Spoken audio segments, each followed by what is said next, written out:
Hey everyone, a really warm welcome back to the channel. Well, today's video is all about fitting the rib swivels, that's a bit of a mouthful, the swivel seats to these front two seats themselves, and the ups and downs of doing that. Let's get into it.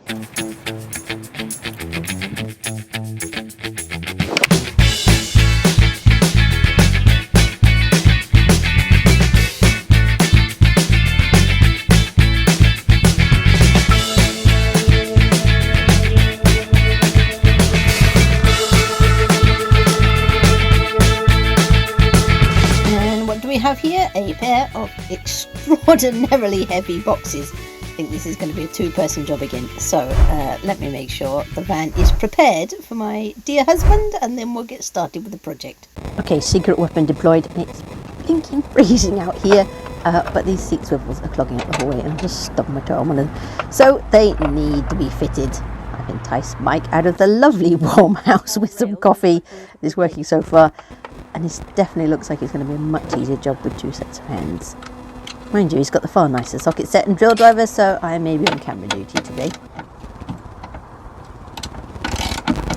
Looks like we need a 13mm socket here, and according to the instructions, yes, I have read the instructions for once. We need to slide the seat forward, loosen the back nuts that hold the rail in place, and then slide the seat all the way to the back, in theory, and take the front ones out. That's what the instructions say anyway. What the instructions don't say, and I probably should tell you, is that you're supposed to disconnect the vehicle battery and then leave it for a few minutes to allow any residual current to dissipate before you start work, because these seats have airbags in them, and apparently just disconnecting it can very occasionally and rarely upset the system, and you know, who wants an airbag going off in their face?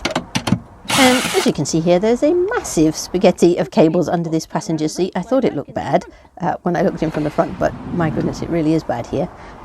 Looking at the forums, this might actually be all of the towing electrics, but who knows? We just need to be really careful not to be catching any of this, because it's not at all well protected. And in fact, a couple of the cables actually stick out the front a bit, so just need to be really careful. And for these seats, there are two cables. It looks like they've got some sort of yellow pluggy thing, but it's really difficult to get to actually with the seat attached. So I think we're going to have to sort of tilt it back carefully and then disconnect them once we've unbolted the seats. Anyway, they've got these yellow plug things, one on each end that just slots together. So it must be one cable for the heated seat element and the other one for the airbag.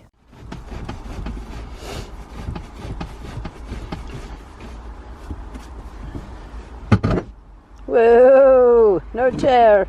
Right, hang on, I need to unclip those cables.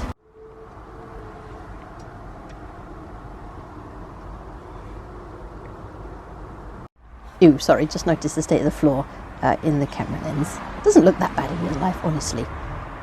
It's winter actually, you know, so we're constantly picking up muck from everywhere, and it has been ages since I've been motivated to clean the van.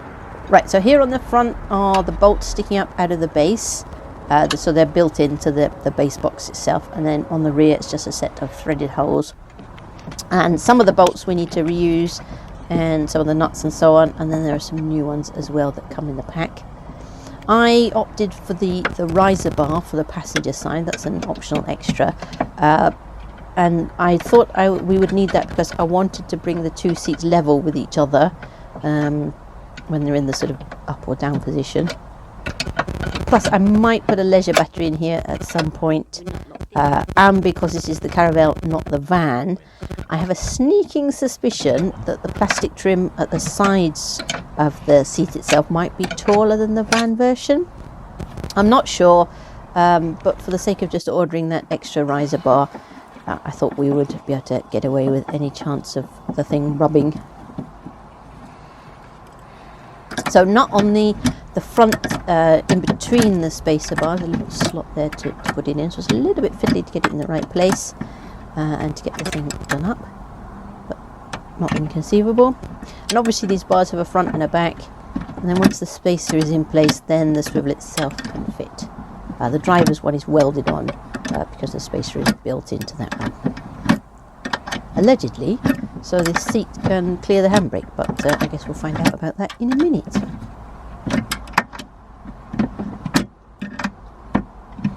So hi, it's editing me, clearly in much better weather than it was when it was fitting me. That was a very cold day that day.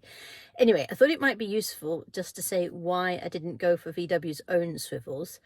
Because you might know I was lucky enough to be able to specify this van. We got a very good deal from brand new. So rather than going ex-demo or, you know, nearly new, which is what we've done every other car purchase, we actually went brand new. So that was an experience. But anyway, as part of the options, I could have specified swivel seats. But if I went for VW's own swivels factory fit, then I would have lost the height adjustment function on these front chairs. And as a person who is somewhat vertically challenged, height adjustment is very important. So that's why I didn't go for that. I don't know if that's still the case. I don't know if you specified a brand new 6.1 or 7 or whatever these days, whether you would still face that problem, but it certainly was back then. Anyway, back to fitting me in the winter. With a red thing in the middle. In the middle.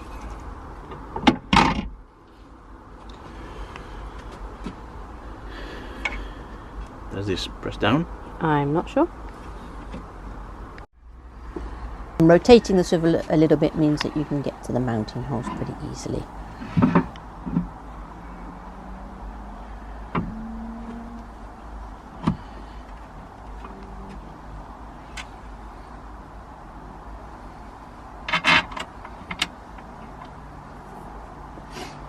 I see.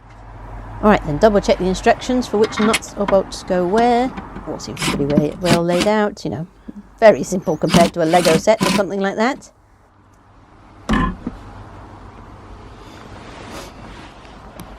Of course they're domes, right?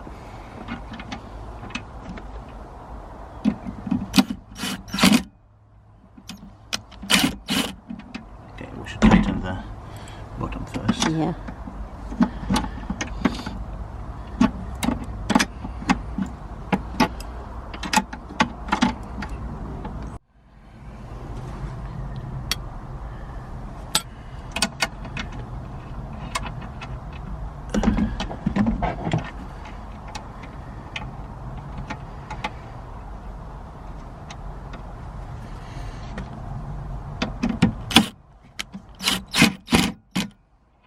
Cross-threaded.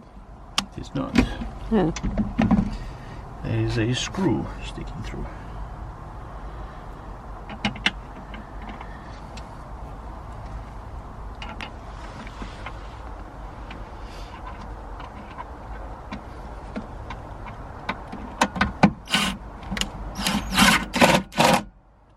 Okay. That one goes.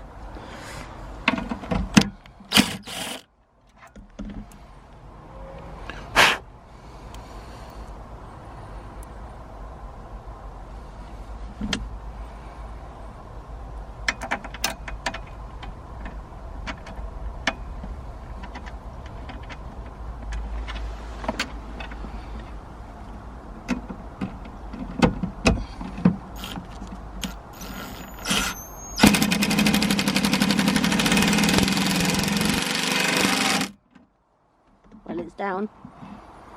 It's alright, I've got the chair.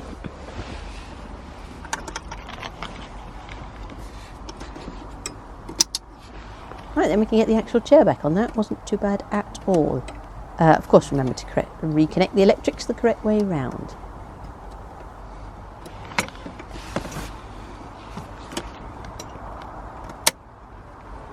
Okay.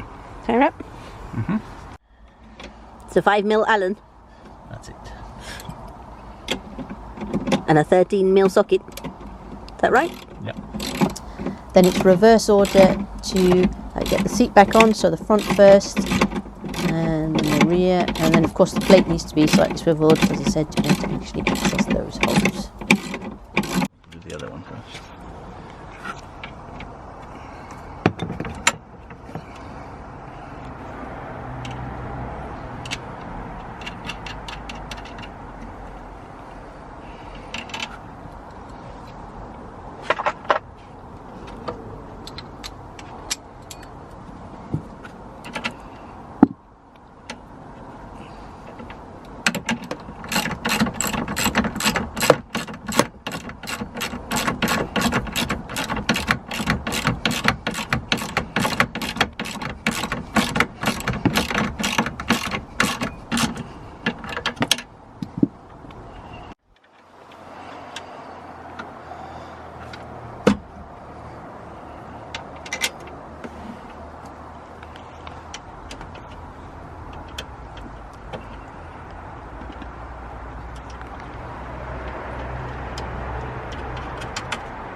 Now, we've skipped ahead a bit, as I figured there's no point repeating myself for the driver's seat. But as you can see, we've run into a bit of an issue, and quite an annoying issue actually, because the reason I went for these rib swivels over all the other varieties was that they claim they'd clear the handbrake. So we wouldn't have to do any ridiculous tinkering around with lowering the handbrake or any of that sort of jazz. But, oh dear, we are clearly not clearing the handbrake. Oh, this is not good at all.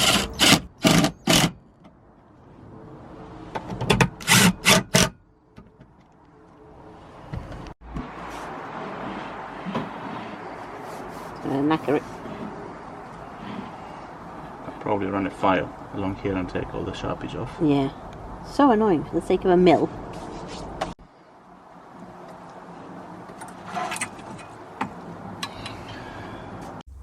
Anyway, we've got this far and the chair's out, so it needs to go back in before the van is drivable again. So we'll finish off the fit and we'll see how bad it is once the extra weight of the chair is on the plate, and then we'll decide what to do.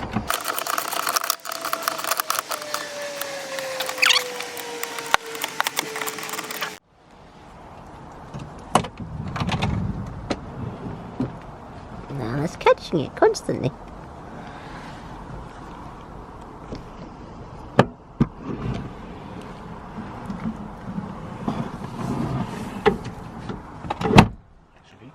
So hi, back to editing me to do the summary.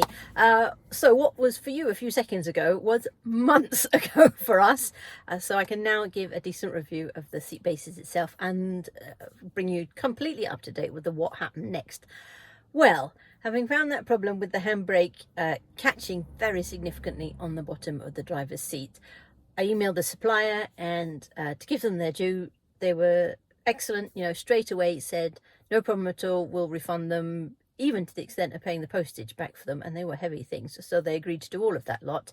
But then Mike and I ran out of time. You know, we've got two quite full-on jobs sometimes, and it was winter, so we had absolutely no motivation whatsoever to get the swivel out from under the driver's seat. And besides which, I really hope there was a solution rather than having to give up on the idea of having a swivel.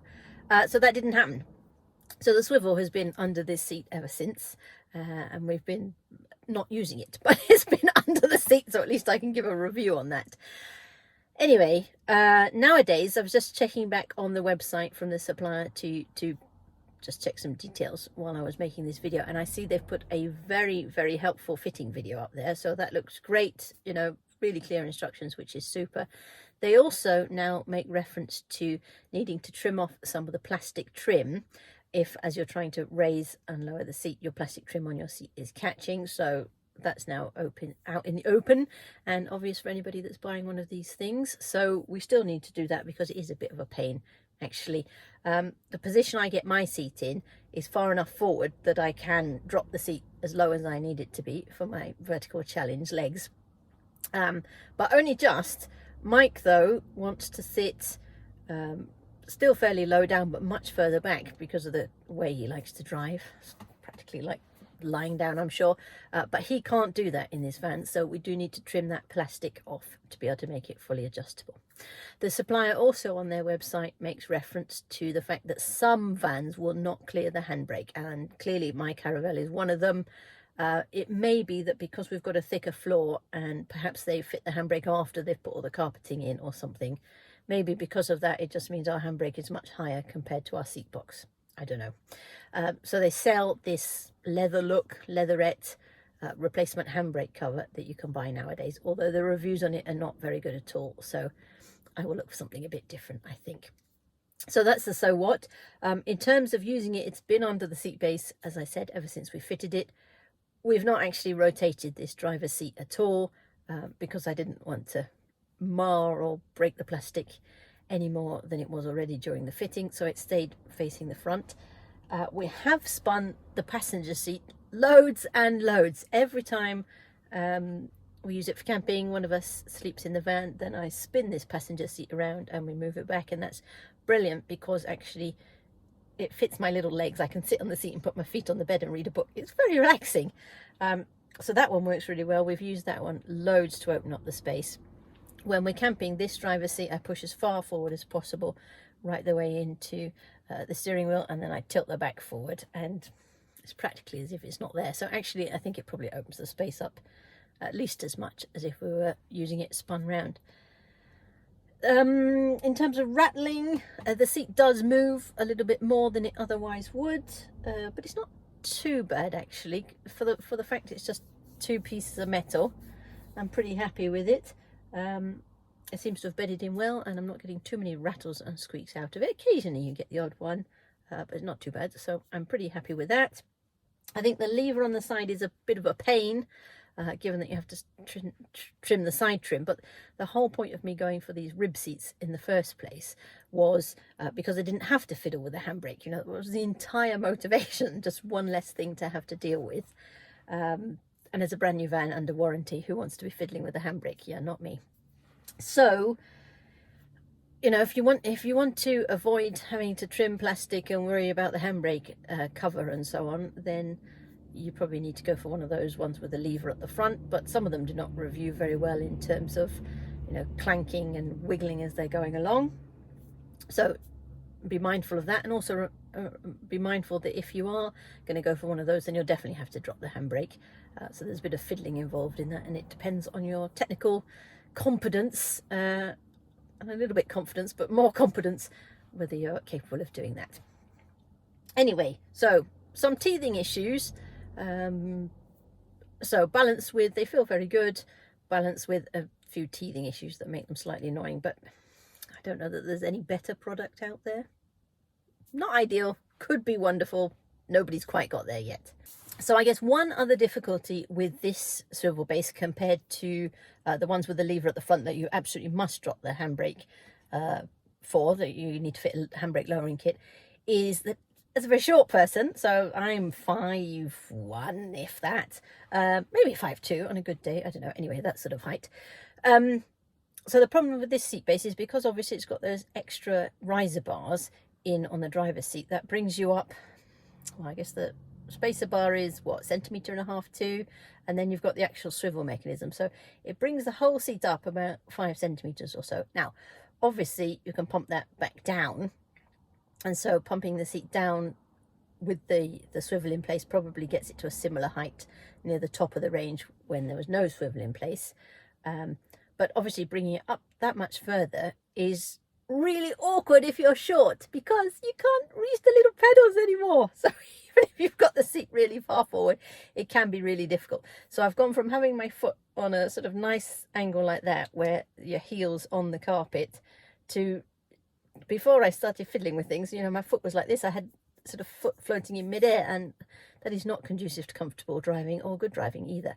So what I did at first, and how I overcame that, other than obviously pumping the seat down as far as it will go, and then I don't have to have it quite as far forward as maximum, but very close to the steering wheel. So what I did was actually to start off using just a cushion behind me, so that pushes my butt forwards, which has the added benefit of this seat base was very deep actually from back to front in the first place. So my little legs, you know, you can imagine my knees sort of here, and the seat base comes all the way to there, my poor little knees. So by pushing my butt forwards, that just brings me closer to the pedal, but also makes it a lot more comfortable to sit in the seat actually. So first of all, I used a cushion to push me forward. Embarrassing, but true, I've admitted it now. And these days then I went on to fit some very heavily padded seat covers, and that helps to maintain the extra distance that the cushion gave me to start with. So vertically challenged folks, you may have to do some embarrassing things with cushions or seat covers or something if you fit one of these things. So just bear that in mind. Anyway, hope watching us fit this thing was useful or entertaining. If it wasn't useful, please remember to do all the usual things, you know, the thumbs up and the press the ding dong bell and all the rest of it, and that tells Skynet, oh sorry, the YouTube algorithm, that tells YouTube that we're doing something helpful, and to show the video to other people who might benefit. Anyway, lovely to see you all. Thanks for tuning in, and I guess I'll see you in the next one. So bye for now.